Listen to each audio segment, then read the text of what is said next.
नमस्कार, ओमकार न्यूज देख रहे हैं आप। आपके साथ मैं हूं आस्था श्रीवास्तव। रुक करते हैं खबरों का। राहुल गांधी के नेतृत्व में भारत जोड़ो यात्रा एक दिन के विश्राम के बाद जम्मू कश्मीर के बनिहाल से फिर शुरू होगी।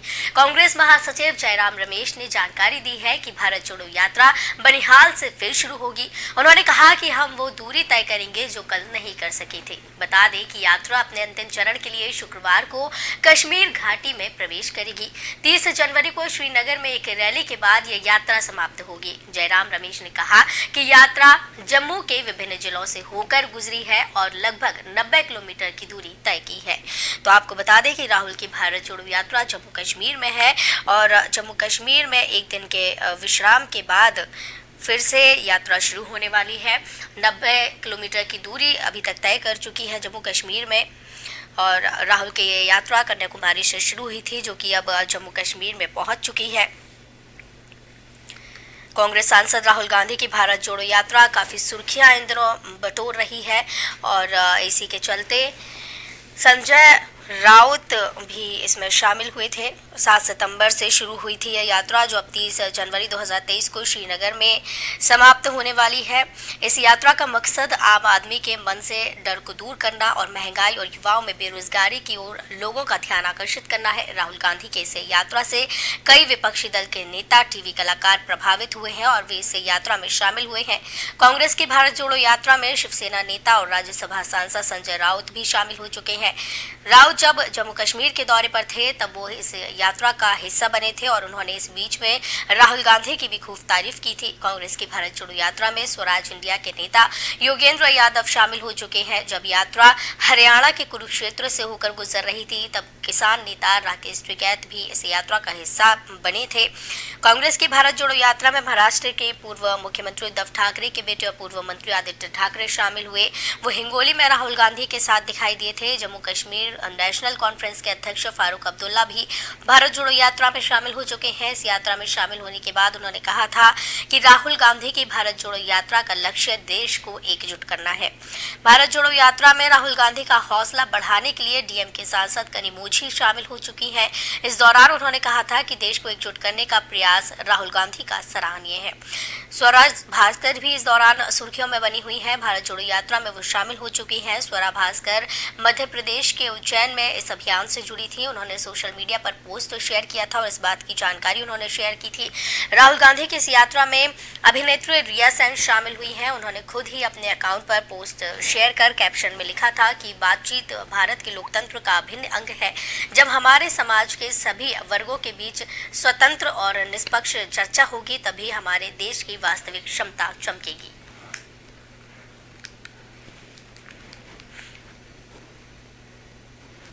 दिल्ली नगर निगम चुनाव के बाद अब सबकी निगाहें एमसीडी मेयर चुनाव पर टिकी हैं। आम आदमी पार्टी की मेयर पद की उम्मीदवार डॉक्टर शैली ओबरॉय ने सुप्रीम कोर्ट का दरवाजा खटखटाया है और मेयर चुनाव इस समय कराने की मांग की है। इस याचिका पर शीर्ष अदालत आज सुनवाई कर सकती है। आपको बता दें, आम आदमी पार्टी ने दिल्ली के मेयर और डिप्टी मेयर पद के उम्मीदवारों के नामों की घोषणा पिछले साल दिसंबर महीने में की थी। गौरतलब है कि मंगलवार को पार्षदों की शपथ ग्रहण और महापौर व उप महापौर के चुनाव के लिए बुलाई गई दिल्ली नगर निगम सदन की बैठक फिर हंगामे की भेंट चढ़ी। दूसरी बार निगम सदन की बैठक में महापौर का चुनाव नहीं हो पाया। हंगामे के कारण बैठक अगली तिथि तक के लिए स्थगित कर दी गई। तो आपको बता दें कि दिल्ली में मेयर का चुनाव सही तरीके से नहीं हो पा रहा है। हंगामे की भेंट मेयर का चुनाव चढ़ रहा है। इसके पहले भी कई बार जब मेयर का चुनाव कराने की कोशिश की गई तो हंगामे की भेंट ये चढ़ गया है। अगली तिथि तक के लिए अब ये बैठक स्थगित कर दी गई है। सभी की निगाहें अब दिल्ली मेयर पर टिकी हुई हैं। दिल्ली मेयर चुनाव का मामला सुप्रीम कोर्ट भी पहुंच गया है। आप उम्मीदवार शैली ओबरॉय ने याचिका दाखिल कर समयबद्ध तरीके से मेयर चुनाव कराने की मांग की है। इस मामले में अब शुक्रवार को सुनवाई हो सकती है। दिल्ली मेयर चुनाव 2 बार हंगामे के चलते टल चुका है। दिल्ली मेयर चुनाव का मामला सुप्रीम कोर्ट में अब पहुंचा है। 2 बार हंगामे के चलते ये चुनाव टल चुका है। बीजेपी ने भी इस मामले में अपनी प्रतिक्रिया दी है। दिल्ली बीजेपी प्रवक्ता शंकर कपूर ने कहा कि आम आदमी पार्टी मेयर चुनाव से भाग रही है। वो पहले सदन में हंगामा करती है और अब कोर्ट में जा रही है। पता नहीं कोर्ट में फैसला आने में कितना समय लगेगा। वैसे सामान्य तौर पर पीठासीन अधिकारी किसी भी दिन सदन बुला सकते हैं, लेकिन अब कोर्ट में आने के बाद फैसला आने में 1-2 महीने लग सकते हैं। कोर्ट का रुख करना मेयर के चुनाव में देरी करने की चाल है, क्योंकि आप बहुमत को लेकर आश्वस्त नहीं है। कोर्ट में याचिका के जरिए शैली ओबरॉय और आम आदमी पार्टी ने कहा कि सदन में विपक्ष जानबूझकर मेयर चुनाव में अड़ंगे लगवा रहा है। दोबारा चुनाव कार्यक्रम घोषित हुआ और उन्हें स्थगित किया गया।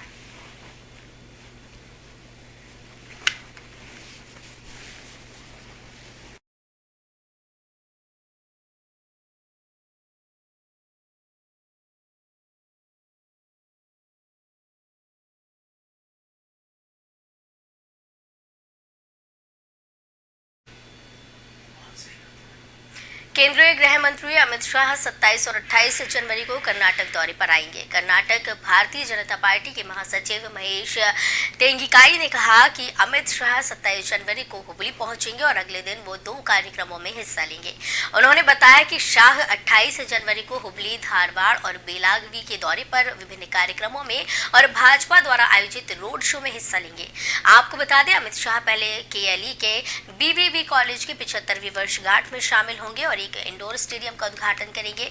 इसके बाद धारवाड़ में फॉरेंसिक विज्ञान प्रयोगशाला की नींव रखेंगे। उन्होंने कहा कि श्री शाह कुंडगोल में पार्टी के विजय संकल्प अभियान में भी भाग लेंगे और 300 साल पुराने शंभुलिंगेश्वर मंदिर में पूजा अर्चना करेंगे और वसवन्ना देवरा मठ जाएंगे। तो आपको बताते चले कि अमित शाह के दौरे को लेकर जानकारी दी गई है। अमित शाह कर्नाटक दौरे पर जाने वाली हैं। इस दौरान शंभुलिंगेश्वर मंदिर में पूजा अर्चना भी अमित शाह करेंगे और वसवन्ना देवरा मठ भी अमित शाह जाने वाले हैं। विजय संकल्प अभियान में अमित शाह हिस्सा लेंगे। इसके बाद धारवाड़ में फॉरेंसिक विज्ञान प्रयोगशाला की नींव भी रखी जाएगी। एक इंडोर स्टेडियम का उद्घाटन किया जाएगा। भाजपा की तरफ से आयोजित रोड शो में अमित शाह हिस्सा लेंगे। 28 जनवरी को हुबली, धारवाड़ और बेलावगी के दौरे पर विभिन्न कार्यक्रमों में शामिल होने के लिए अमित शाह आ रही हैं।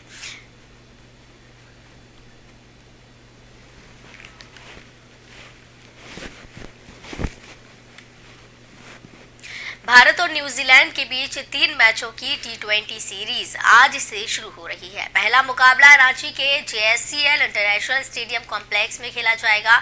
ये मुकाबला शाम 7:30 बजे शुरू होगा। इस मुकाबले में टीम इंडिया का पलड़ा साफ तौर पर भारी नजर आ रहा है।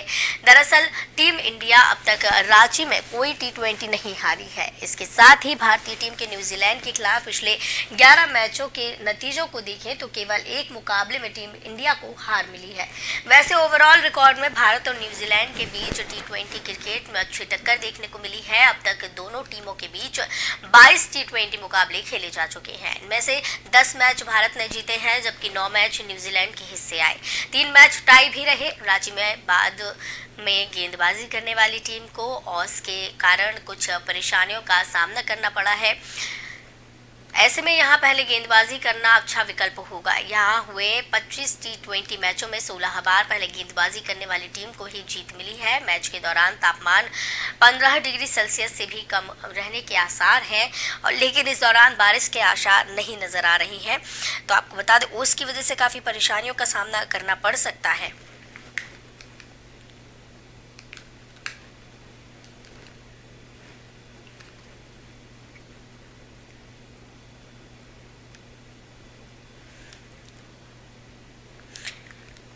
तो आपको बताते चले कि भारत और न्यूजीलैंड के बीच में रांची में पहला T20 मैच खेला जाने वाला है, जिसे लेकर ट्रैफिक व्यवस्था में भी बदलाव किए गए हैं। मैच शुरू होने से पहले स्टेडियम तक पहुंचने के लिए काफ़ी रूट डाइवर्जन किया गया है। भारत और न्यूजीलैंड के बीच क्रिकेट मैच को लेकर JSCA स्टेडियम से जुड़ने वाले मार्गों की ट्रैफिक व्यवस्था में बदलाव किया गया है। साथ ही पार्किंग निर्धारित की है। मैच शुरू होने से पूर्व स्टेडियम तक पहुँचने के लिए और मैच खत्म होने के बाद गंतव्य तक जाने के लिए वाहनों का निर्धारित रूट से आना जाना होगा।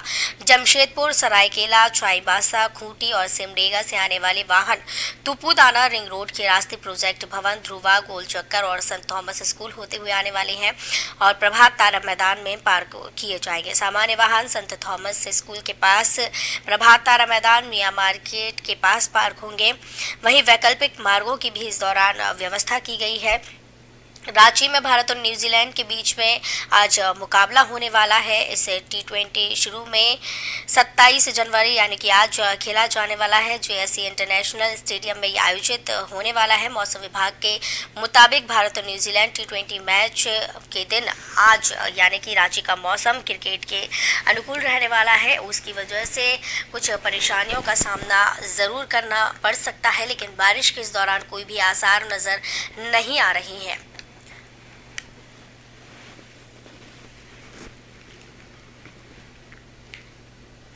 केरल के मुख्यमंत्री पिनाराई विजयन ने एक बार फिर से आरएसएस पर बड़ा हमला बोला है। विजयन ने संघ परिवार को मुसलमानों और ईसाइयों का सबसे बड़ा दुश्मन करार दिया है।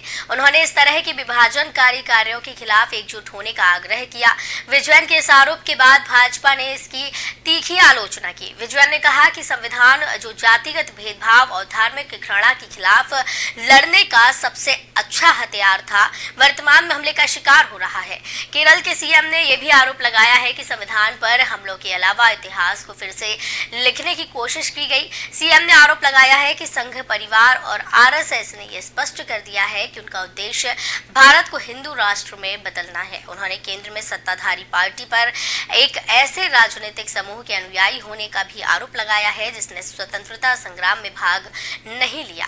गुरुवार को यहाँ संविधान संरक्षण सम्मेलन और धर्मनिरपेक्ष सम्मेलन का उद्घाटन करने के बाद बोलते हुए उन्होंने कहा कि वे हमारे देश, उसके लोकतंत्र और संविधान की जड़ों पर हमला कर रही हैं। अपने भाषण में विजयन ने कहा कि अगर संविधान को नष्ट कर दिया गया है तो एक व्यक्ति की गरिमा से लेकर देश की संप्रभुता तक सब कुछ नष्ट हो जाएगा। केरल के सीएम ने कहा कि आरएसएस महात्मा गांधी की हत्या को मौत के रूप में वर्णित करता है और कुछ हलकों से ये दावा भी किया है कि B.R. अम्बेडकर संविधान के मसौदाकारों में से नहीं थे। इसके अलावा देश के कुछ हिस्सों में मुसलमानों को हिंदू के विपरीत कहा जा रहा है। विजयन ने दावा किया है कि न केवल धार्मिक अल्पसंख्यक बल्कि दलित और आदिवासी भी खतरे में है और देश के विभिन्न हिस्सों में उन पर हमला किया जा रहा है और उनका शोषण किया जा रहा है। वहीं केरल के मुख्यमंत्री विजयन के आरोप पर भाजपा ने भी पलटवार किया है। भाजपा ने कहा है कि मुख्यमंत्री को संविधान पर एक भी शब्द बोलने का नैतिक अधिकार नहीं है। भाजपा के प्रदेश अध्यक्ष के सुरेंद्र ने आरोप लगाया है कि विजयन संविधान को कोई महत्व नहीं देते हैं और चरमपंथी और आतंकवादी समूहों को संरक्षण देने का काम कर रहे हैं।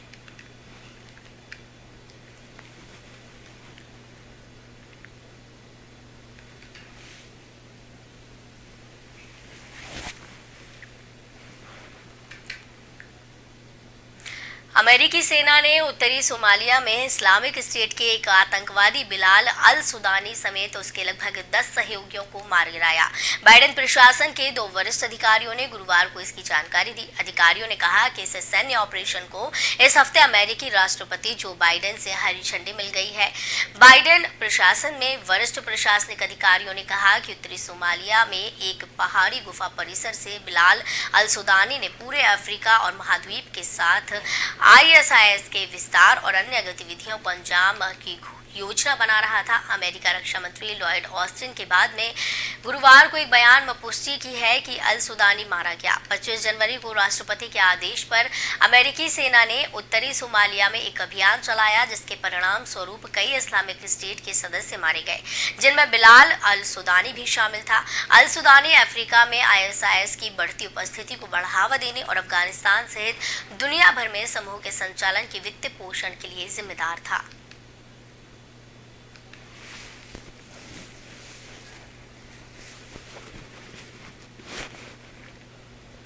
नामीबिया के बाद दक्षिण अफ्रीका से भी भारत चीते लाए जाएंगे। इसके लिए भारत ने दक्षिण अफ्रीका के साथ एक समझौते पर हस्ताक्षर किए।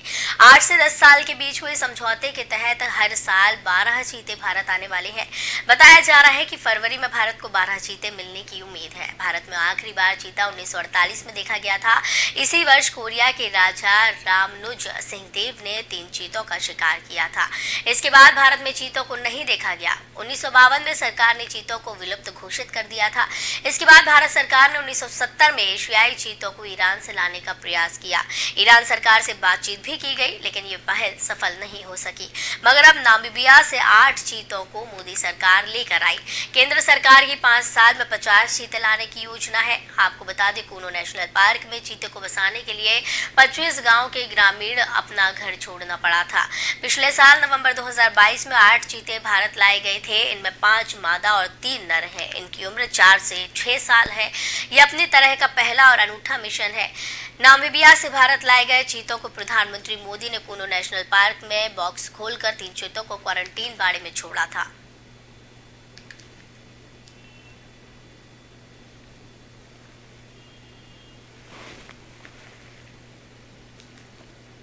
उत्तर भारत समेत दिल्ली में आज सुबह फिर एक बार ठंड ने दस्तक दे दी है। हालांकि पिछले कुछ दिनों से प्रदेश के कई राज्यों में धूप निकलने के कारण लोगों को थोड़ी राहत मिली है। मौसम विभाग की जानकारी के मुताबिक प्रदेश में एक बार फिर हल्की बारिश होने की संभावना है, जिस कारण फिर से ठंड का सामना करना पड़ सकता है।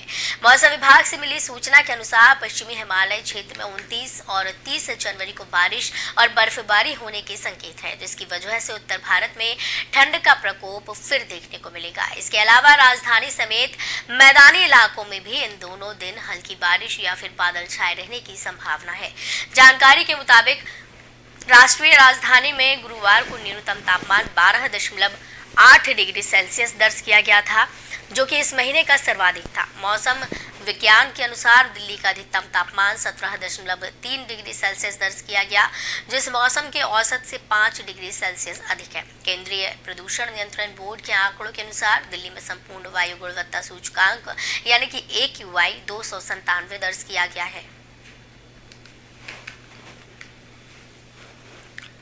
तो आपको बता दें कि कई दिनों के बाद ठंड ने एक बार फिर से दस्तक दे दी है और ठंडक का एक बार फिर से एहसास होने लगा है।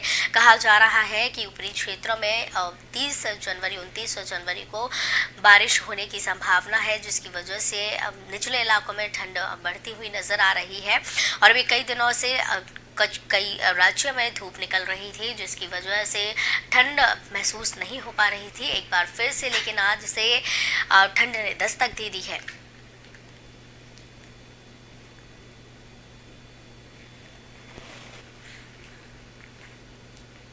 साल 2002 के गुजरात दंगों पर बनी BBC documentary India the Modi question पर विवाद थम नहीं रहा है। JNU के बाद हैदराबाद विश्वविद्यालय परिसर में BBC की विवादित डॉक्यूमेंट्री की स्क्रीनिंग की गई। वहीं इसके जवाब में ABVP ने यूनिवर्सिटी कैंपस में कश्मीरी पंडितों पर बनी द कश्मीर फाइल्स फिल्म दिखाई। विवेक अग्निहोत्री द्वारा निर्देशित बॉलीवुड द कश्मीर फाइल्स कश्मीरियों की हत्या और पंडितों के पलायन को दिखाती है।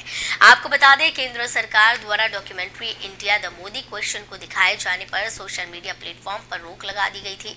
गणतंत्र दिवस पर विश्वविद्यालय परिसर में वामपंथी दल स्टूडेंट्स फेडरेशन ऑफ इंडिया ने PM पर बनी विवादित डॉक्यूमेंट्री दिखाई। इस अवसर पर हैदराबाद विश्वविद्यालय के 400 से अधिक छात्र मौजूद थे।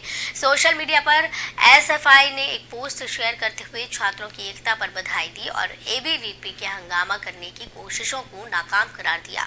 इसके बाद ABVP ने भी द कश्मीर फाइल्स की स्क्रीनिंग की। ब्रिटिश ब्रॉडकास्टर BBC ने द मोदी क्वेश्चन शीर्षक से 2 पार्ट में एक नई सीरीज बनाई है। इसका पहला पार्ट मंगलवार को जारी किया गया है।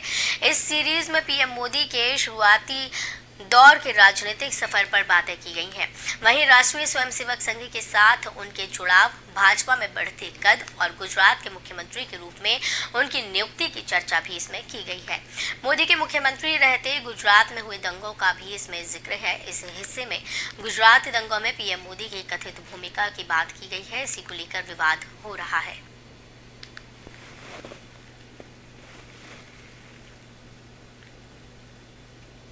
शाहरुख खान की कमबैक फिल्म पठान ने बॉलीवुड के अच्छे दिन भी वापस ला दिए हैं। तमाम विवादों के बाद रिलीज हुई पठान का क्रेज ऑडियंस के सिर पर चढ़कर बोल रहा है। ओपनिंग डे पर बॉक्स ऑफिस पर धुआंधार कमाई के बाद दूसरे दिन भी फिल्म ने टिकट खिड़की पर शानदार कलेक्शन कर गर्दा उड़ा दिया। चलिए जानते हैं फिल्म ने 26 जनवरी गुरुवार को कितने करोड़ का कलेक्शन किया। पठान ने पहले ही दिन इतिहास रचते हुए सबसे ज्यादा कमाई करने वाली हिंदी फिल्म का रिकॉर्ड अपने नाम कर लिया। पठान ने कलेक्शन के मामले में KGF 2 और वॉर जैसी कई फिल्मों का रिकॉर्ड ब्रोक कर दिया है। शाहरुख खान की स्पाई थ्रिलर ने पहले दिन हिंदी भाषा में 55 करोड़ का कलेक्शन किया, जबकि अन्य भाषाओं में 2 करोड़ की कमाई की। वहीं दूसरे दिन फिल्म को 26 जनवरी यानी गणतंत्र दिवस की छुट्टी होने का पूरा फायदा पहुंचा और फिल्म ने पहले दिन से भी ज्यादा का कलेक्शन किया। अर्ली ट्रेड्स के मुताबिक पठान ने गुरुवार यानी रिलीज के दूसरे दिन बॉक्स ऑफिस पर 65 रुपए की कमाई की। इसी के साथ फिल्म की कुल कमाई का आंकड़ा 2 ही दिनों में 100 करोड़ के पास हो गया, यानी फिल्म का कुल कलेक्शन 122 करोड़ के पार पहुंच गया है।